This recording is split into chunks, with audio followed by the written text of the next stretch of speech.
friends, Mom Next Door here. So today for our home ec type of class or skill, I'm going to be showing you how to sew a button. So for this demonstration, I just grabbed a piece of fabric, a button, kind of your standard button, a sewing needle, some scissors, and some thread. So the first thing I do is I always make sure I have a good amount of thread. I like to have extra instead of not enough, just because it'll make it easier when we tie off at the end. So you go ahead and you cut off some. Take your sewing needle, this is probably the trickiest part, and get it through that really, really small opening. Once you do that, what I like to do is take the two ends of the thread, put them together, and tie a little knot at the top. This way your string or your thread has some extra support. And you can tie it once, or if you're feeling like, okay, this is a pretty heavy duty button, maybe it's a jacket button or something, you can go ahead and give it a second tie and try to get the knots right on top of each other, okay? Then cut off the excess, but leave just a little bit to make sure that knot doesn't slip off, okay?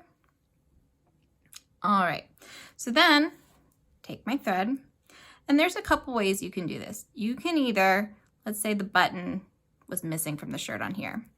You can either start from behind, or you can gather a little bit of fabric on your sewing needle and start underneath, and the button will hide the little knot. So it's up to you what you want to do. Maybe you have a button that you can't get from behind on. Maybe it's on a fashion piece or something and it's not a functional button. So how you would do that is you would just kind of start right behind, get a little bit of fabric folded over, and then start behind the button. But for this example, I'm going to show you as if it was a shirt and you could get from behind. So with that being said, you would come from behind to the front of the button and go through one of the four holes and then pull through. Then what I typically like to do is go to the diagonal hole, so not so much the one next to it, but the diagonal hole. So then you'll go down and out the back.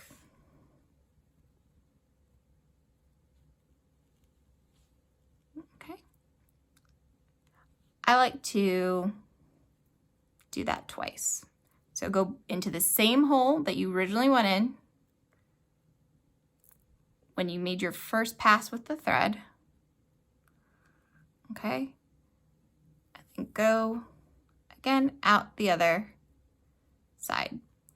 So once you've done that, you should just have thread going through two of the button holes.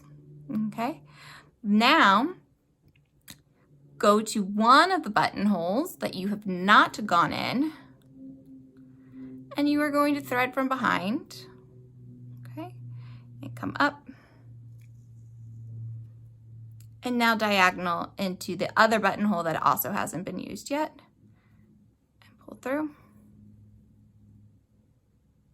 and do that again, following the hole you went in, and then back through. Now you can be done, but again, if this is a button that's on a jacket or something that is used a lot, then I would recommend taking one more pass through each of those holes. So the original one, and then diagonal to its partner, and then the second set. All right, then once you have all of your string, oh, and you know what? Oh, didn't do it. There was a little bubble or loose string. If that ever happens, if you have like kind of some string, all you have to do is kind of put your fingers in the thread and then just kind of pull on each side gently, and then that will kind of tighten it up. All right, so now our button is on, but we want to make sure our button stays on. So you would turn to the back, and you'll just kind of take a little stitch, right, in through the fabric. So I don't know if you can see or not, but see how I just have a little bit of the fabric on my sewing needle? So I bring that through. Now I don't pull the thread all the way through. What I do is I'm making a knot. So I take my sewing needle and I put it through that circle that I created and then pull it all the way through. And then I like to kind of do that one more time. So I kind of put the sewing needle through.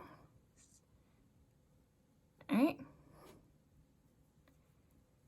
Go through that circle and then pull. So now you have a nice knot securing that button. So then what you can do is you can go ahead and cut with the scissors.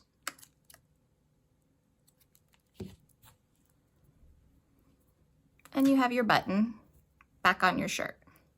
So this is a good life skill to have because there's always going to be a button that pops off for a jacket, a shirt, a button-up shirt. So it's nice and secure on there.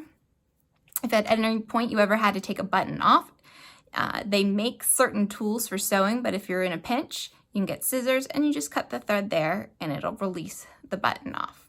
Okay, but now you know how to sew a button back onto a shirt if you needed to. Have a great day, guys. Bye.